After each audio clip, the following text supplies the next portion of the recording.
Okay, ako po ay nasa likod bahay ngayon at dito po tahimik. Doon po may nagpatugtog na naman na malakas. So to prevent some copyright claim issues, ako po ay, kasi pagka narinig po yan sa vlog, parang maski pahapyaw lang. Hindi ko lang po alam kung pahapyaw pero basta para wala na pong gulo, wala nang problema na wala akong iniisip na baka pinaghirapan ko copyright claim lang or something like that. Okay, so I would like to thank Choria TV. I mean, 15 hours ago, she commented, or he commented, I don't know kung ano po siya, kung siya po ba'y babae o lalaki, no? Pero nakalagay, Choria TV. So, siya po ay, I was about to make a vlog dito po sa kanyang tanong. Sabi niya, pwede po ba kayong gumawa ng, pwede po gumawa kayo kung anong gagawin, referring do sa mga naiwan daw. Kung anong gagawin pag naiwan sa tribulation. Baka gusto mong sabihin pag naiwan sa rapture. Okay? Kasi pag naiwan ka sa rapture, nasa tribulation ka. Hindi ka maiiwan sa tribulation. You're in there. Nandun ka, okay? I mean, kailangan ba mamundok? Saan sila titira? Bukod sa magpapugot, magtatanim na lang ba sa bundok, kuweba? Ano ba sinasabi ng Bible? Okay. Maliwanag po sa Biblia na ang mga maiiwan po sa tribulation at great tribulation ay yung mga hindi naglagak ng pananampalataya sa Panginoong Hesukristo. So, iba't ibang parts po ng mundo po ito. Okay. So, ang maibibigay ko po sa inyo, kasi po sa Bible, may nakalagay po dito sa Bible na yung mga taga-Hudiya, sinasabi, wag nang kung nasa bubong, huwag nang bababa, di ba? Kumbaga, gawin nyo na yung dapat ninyong gawin kasi yung puot ng Antikristo during that time, ipinakita niya na. Actually, yung katanungan mo, applicable yan dito sa second part ng tribulation, 3.5 years na second, yung Great Tribulation. Sapagkat ito po yung time na ang mga Hudyo, sapagkat ang mga Hudyo during that time, sila po ay tutugisin na po ng Antikristo. Kasi dinisib sila ng Antichrist for the first 3.5 years. Dahil akala ng mga Hudyong ito, yung Antikristo, yun ang kanilang Mesiyas o Messiah. Parang Savior, something like that. Kaya, ang mangyayari, kapag siya ay pumanik na rin sa templo, nung madalas kong sinasabi sa inyo, yung tinatawag na paglapastangan na walang pangalawa, no? Siya po ay magsasabi at magtatanyag sa kanyang sarili na Diyos. I am God, sasabihin niya, I'm the Almighty God. Siyempre maraming Hudyo ang aayaw din aayawan nila dahil unang-una, ang mga Hudyo po, maski naiwan sila sa tribulation, marami diyan talaga nagmamahal sa Panginoon. Kaya lang, hindi nga lang nila tinatanggap si Jesus as the Messiah. Actually po si Jesus po, Jewish Messiah talaga yan, kung tutuusin. Pero dahil nireject siya ng mga Hudyo, nabuksan po ang pintuan ng biyaya sa mga Gentiles. Kaya mas maraming nagmamahal kay Jesus na mga Gentile na katulad natin kaysa sa mga Hudyo. Amen. Pero sabi ko po sa inyo, yung katanungan niya nitong si Choria TV, okay, ano ba ang gagawin ng mga Hudyo, ng mga maiiwan? Sabi ng Bible, yung mga nasa Hudiya, wag nang ganito ganyan, wag nang bababa sa bubong, kung nandiyan, basta gawin nyo na yung dapat gawin. Okay. Yung nasa litrato po, yan po ang Petra. Ang Petra po ay lugar, I think meron din lugar na Bostra or something. Yan po ay nandyan po napuntahan po yan ng aking tiyahin nung pumunta po siya sa Jerusalem some years back sa Israel. So yan po, ang sabi niya, yung lugar na yan, mag-research din po kayo mamaya. Yung place na yan sa Google, tingnan nyo rin po. At yung pong place na yan ay napaka-tibay. Mga mabato po yan. Puro bato po yan. At ang papasok lamang dyan, isang sasakyan na maliit. Sa bawat pintuan yan. Kaya pag nasa loob ka po niyan, bulubundukin yan na napakalaki na parang may mga iskinita siyang maliliit.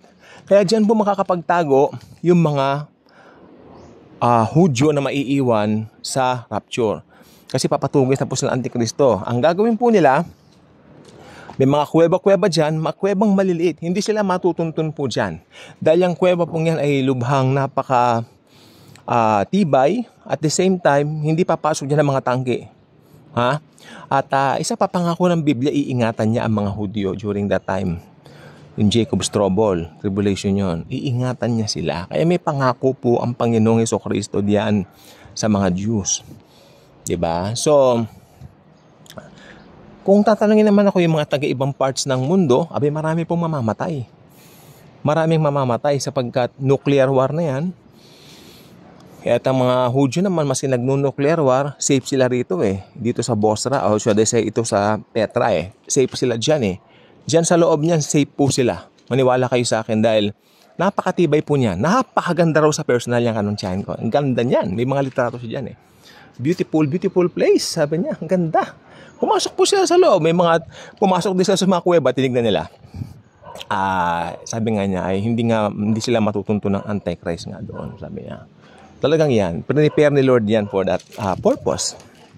Ngayon, yung mga sa ibang parts ng mundo, I believe maraming mamamatay na mga Gentiles, na mga naiwan sa rapture. Dahil world war na yan. At the same time, nuclear war. Marami pang malalakas na lindol, mga tsunami. Yes, maraming mamamatay. Kaya may mga tanong po sa akin dito, paano ito po, paano kung namatay daw ng... Kasi hindi ba, ang purpose in order na maligtas ang tao during the time of tribulation at great tribulation, kailangan mapugutan eh. Mapugutan ng ulo. Pero paano pagka inabutan ng kamatayan before yung season ng pagpapapugot na which is magtutupad pa after 3.5 years? Paano pag namatay daw sila nung before that? No? At hindi sila napugutan. Well, ito pong gusto ko sabihin, no salvation. Sapagkat ang salvation during the tribulation and great tribulation, makinig po mabuti, ay tanging sa pagpapapugot lang ng ulo. Actually, sa great tribulation papasok yung salvation ng tribulation. Pagpapapugot ng ulo. Dahil, yan ang sabi ng Bible, without the shedding of blood, there will be no remission of sins. At yan po ay applicable Old Testament, New Covenant, at pag natapos ang New Covenant, panibagong Covenant, yan po yung masaklap na covenant yan. Actually, hindi na po covenant yan eh.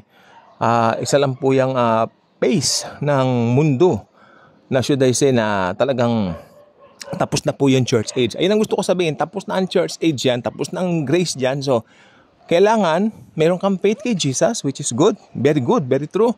Pero, yung dugo mo, yun na ibububo. Dahil hindi na, tapos na yung church age, yung grace age.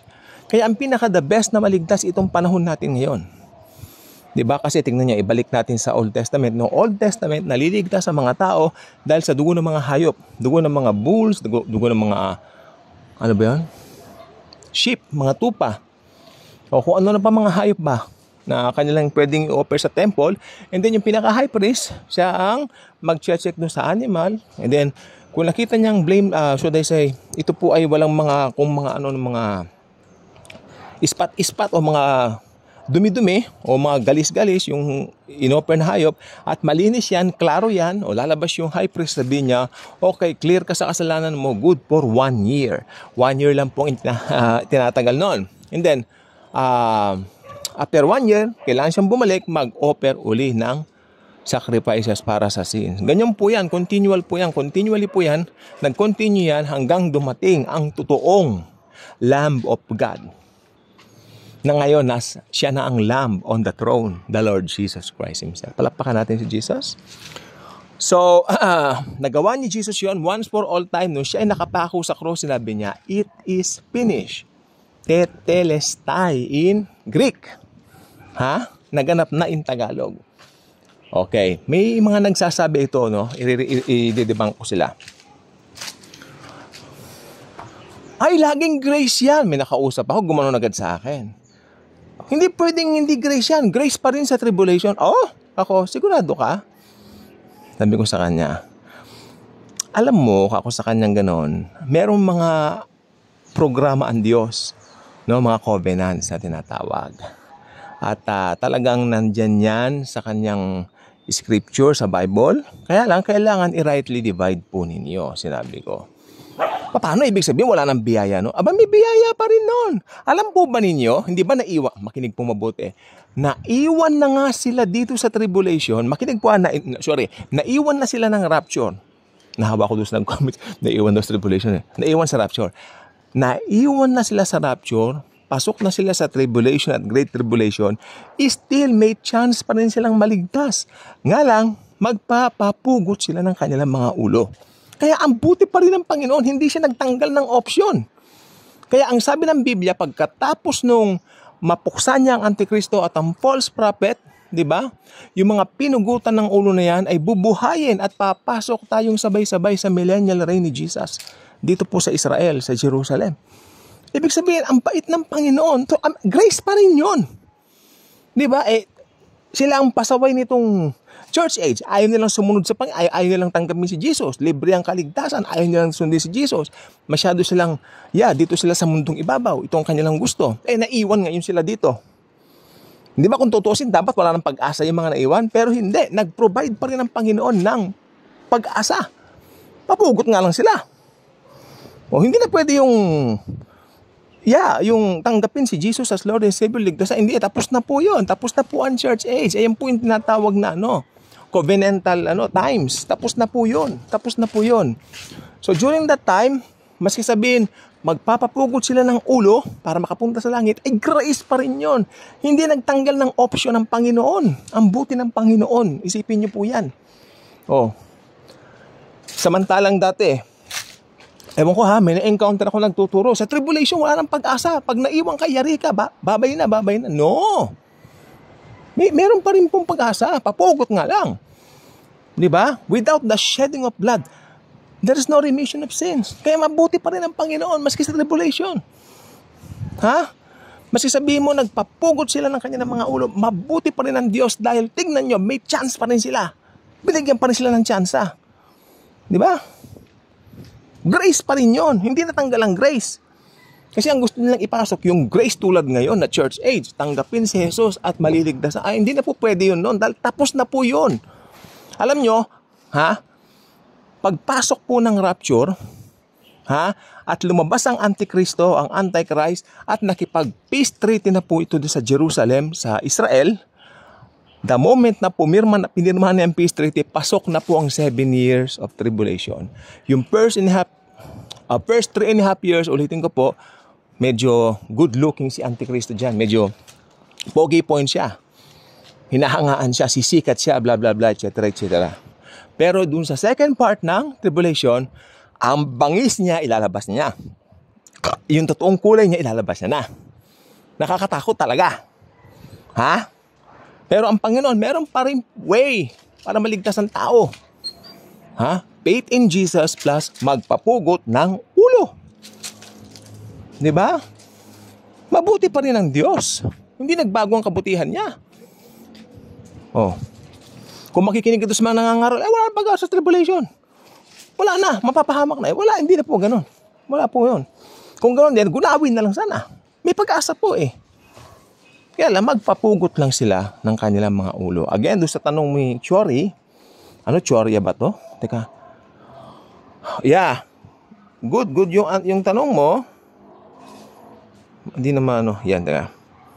So, doon sa tanong niya na magtatanim ba sila sa bundok? Yung mga hindi ko po alam ang gagawin nila sa bundok. Pero nasa Petra po sila, magtatago sila. Siguro gagawa sila ng paraan para makasurvive, para makakain, no? Kuweba, tama ka dito. Kuweba nga ang tinaguan nila. At anong sinasabi ng Bible? Sinabi ko na. Tutugisin sila ng Antichrist. Pero the moment na helpless na sila, ayan na, darating na ang kanilang tagapagligtas si Jesus.